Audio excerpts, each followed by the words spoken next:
ಸಾಗರ ಉಪವಿಭಾಗೀಯ police ಉಪ ಅಧೀಕ್ಷಕರಾದ doctor Benaka Prasad IPS ರವರ ನೇತೃತ್ವದಲ್ಲಿ ರಾಜ್ಯ ಸರ್ಕಾರದ ಆದೇಶದಂತೆ ಬೇಡ ಬ್ರೋ ಎಂಬ ಮಾದಕ ವ್ಯಸನ ಮುಕ್ತ ಅಭಿಯಾನವನ್ನ ಸಾಗರ ಪಟ್ಟಣದಲ್ಲಿ ನಡೆಸಲಾಯಿತು.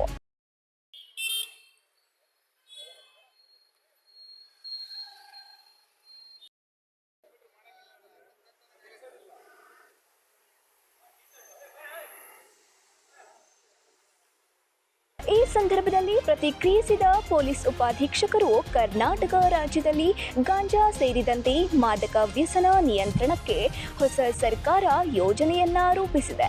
ಪೊಲೀಸರು ಮಾದಕ ವ್ಯಸನ ಮುಕ್ತ ಸಮಾಜದ ನಿರ್ಮಾಣಕ್ಕೆ ಶ್ರಮ ವಹಿಸುತ್ತಿದೆ ಎಂದರು. ಕರ್ನಾಟಕ ರಾಜ್ಯದಲ್ಲಿ ಡ್ರಗ್ಸ್ ಹಾವಳಿ ಜಾಸ್ತಿ ಆಗ್ತಿದೆ. ನಮ್ಮ ಸಾಗರ ಪಟ್ಟಣದಲ್ಲೂ ನಾವೆಲ್ಲ ಗಮನಿಸಿದಂಗೆ ಯುವಕರು ಅದಕ್ಕೆ ಜಾಸ್ತಿ ಬಲಿಯಾಗ್ತಿದ್ದಾರೆ. ಅದನ್ನು ತಡೆಗಟ್ಟಲಿಕ್ಕೆ ನಮ್ಮ ಹೊಸ ಸರ್ಕಾರ ಬಂದಾಗಿಂದ ಒಂದು ಬೇಡ ಬ್ರೋ ಅಂತ ಒಂದು ಕ್ಯಾಂಪೇನ್ನ ಶುರು ಮಾಡಿದ್ದೀವಿ. ಅದರ ಉದ್ದೇಶ ಈ ಯುವಕರು ಏನು ಜೆನ್ಸಿಗಳು, ಕಾಲೇಜ್ ಸ್ಟೂಡೆಂಟ್ಸು, ಅವ್ರು ಯಾರ್ಯಾರು ಮಾದಕ ವಸ್ತುಗಳಿಗೆ ಬಲಿಯಾಗ್ತಾರೆ ಅವರಲ್ಲಿ ಒಂದು ಅವೇರ್ನೆಸ್ ಮೂಡಿಸ್ತಕ್ಕಂಥ ಒಂದು ಕ್ಯಾಂಪೇನ್ನು ಕೂಡ ಮಾಡ್ತಾ ಇದ್ದೀವಿ.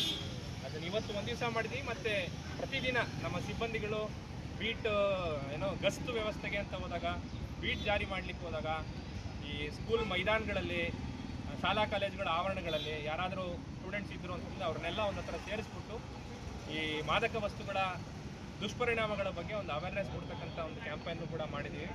ಅದನ್ನು ಇವತ್ತು ಈ ದಿನ ಹಮ್ಮಿಕೊಂಡಿದ್ದೀವಿ. ಮುಂದಿನ ದಿನಗಳಲ್ಲೂ ಇದನ್ನೆಲ್ಲ ಮಾಡಲಾಗುವುದು.